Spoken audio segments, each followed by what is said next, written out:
안녕하세요. 4대 회계 법인의 4년째 근무 중인 회계사입니다.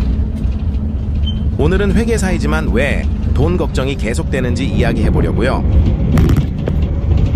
요즘 친구들 만나면 재테크, 돈, 주식 이야기를 정말 많이 하게 돼요. 가끔 이런 말도 들어요. 넌 전문직인데 다르지 않냐고요. 샤갈. 그렇다면 출근길이 이렇게 괴롭지 않지요. 전문직이 돈을 못 번다는 말이 아니에요.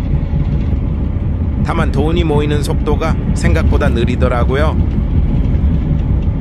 이유에 대해 곰곰이 생각해 보았어요. 첫 번째는 수험 기간 때문입니다.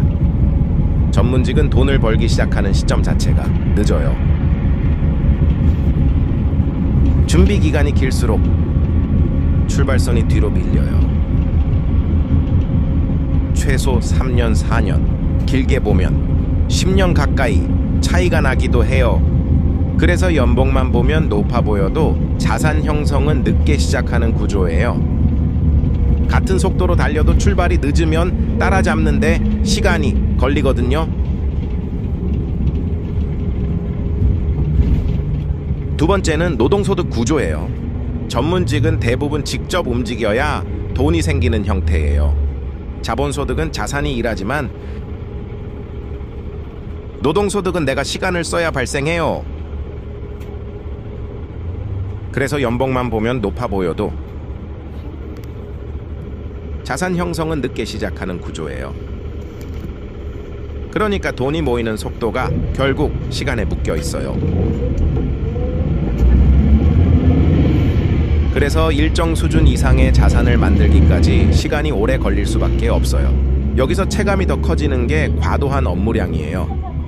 바쁜 시즌에는 밥 먹을 시간, 잠 잘 시간을 쪼개서 일만 해요. 그럼 겉으로 보이는 연봉과 다르게 급여 수준이 확 내려갑니다. 회계사들 사이에 이런 우스갯소리도 있어요. 회계사 시급은 맥도날드 시급이다.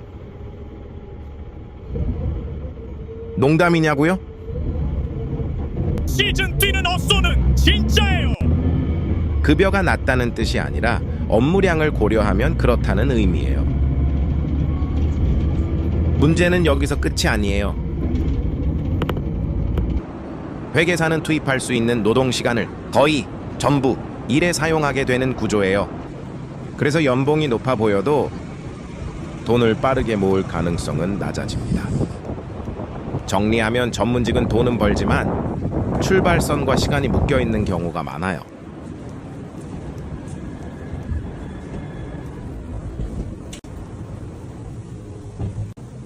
마지막으로는 모으는 속도가 오르는 속도를 못 따라간다는 거예요. 소득이 높다고 자산이 자동으로 빨리 늘진 않아요.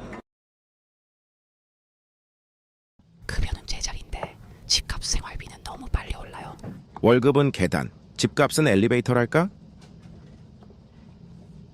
그래서인지 요즘은 비투나 코인 같은 극단적인 선택이 늘어나는 것 같아요. 월급으로는 속도가 안 나오니까요. 성공하면 인생 역전, 실패하면 인생 여전. 결국 저는 이런 생각이 들기 시작했어요. 소득만 바라보기보다는 자산을 어떻게 관리하느냐가 더 중요하다는 것. 전문직이라고 해서 돈 걱정이 없는 건 아니라고 생각해요. 오히려 소득 구조를 이해하고 자산 관리와 투자 고민을 해야 하는 시기가 더 빨리 찾아오는 것 같아요. 오늘 수다는 여기까지입니다. 다음 편에서는 집 얘기를 조금 더 현실적으로 해볼까 해요. 오늘 제 출퇴근길에 함께 해주셔서 감사합니다.